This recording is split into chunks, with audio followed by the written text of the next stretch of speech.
કે ગંગાજીમાં નાહી લઈએ એટલે પાપ બળી જાય, તો ગંગાજીના કાંઠે રહેતા રોજની ધૂપગા દેતા હોય એમ બળી જાય.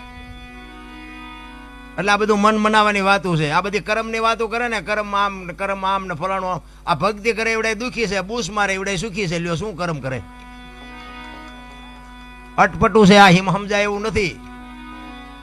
આ ભાગની બધા વાત કરે, ભવની વાતો કરે. ઓલા ભવમાં આમ ને ઓલા ભવ. હવે કાલની ખબર નથી ને શું ભવની કોડો મળ્યો એ ભવ શું થઈ લ્યો. શું આ ભવમાં ઘટે કઈ? આપણા ગઢે હોની નોટ નહોતી ભાળી. આ માથે વરસાદ થાય, મારા રામ આમાં જીવતા ન આવડે તો ધક્કો થયો એવું નથી લાગતું? વાહન મકાન રૂપિયા લોટા હવામાં ઉડે વગર દોડે વાતો થાય. બાપુ મજા કરે એવું છે, પણ જ્યાં જાઉં ત્યાં બધા રોવે જ છે. ધાબુ ફરવું છે ને કે છૂટા નથી, ને બીજા પાસે જાય કે ડોબું વિયાણું દોવા નથી દેતું, ને બીજા પાસે જાય કે હોવ તેડી ગયા વેવાય મોકલતા નથી, બીજા પાસે જાય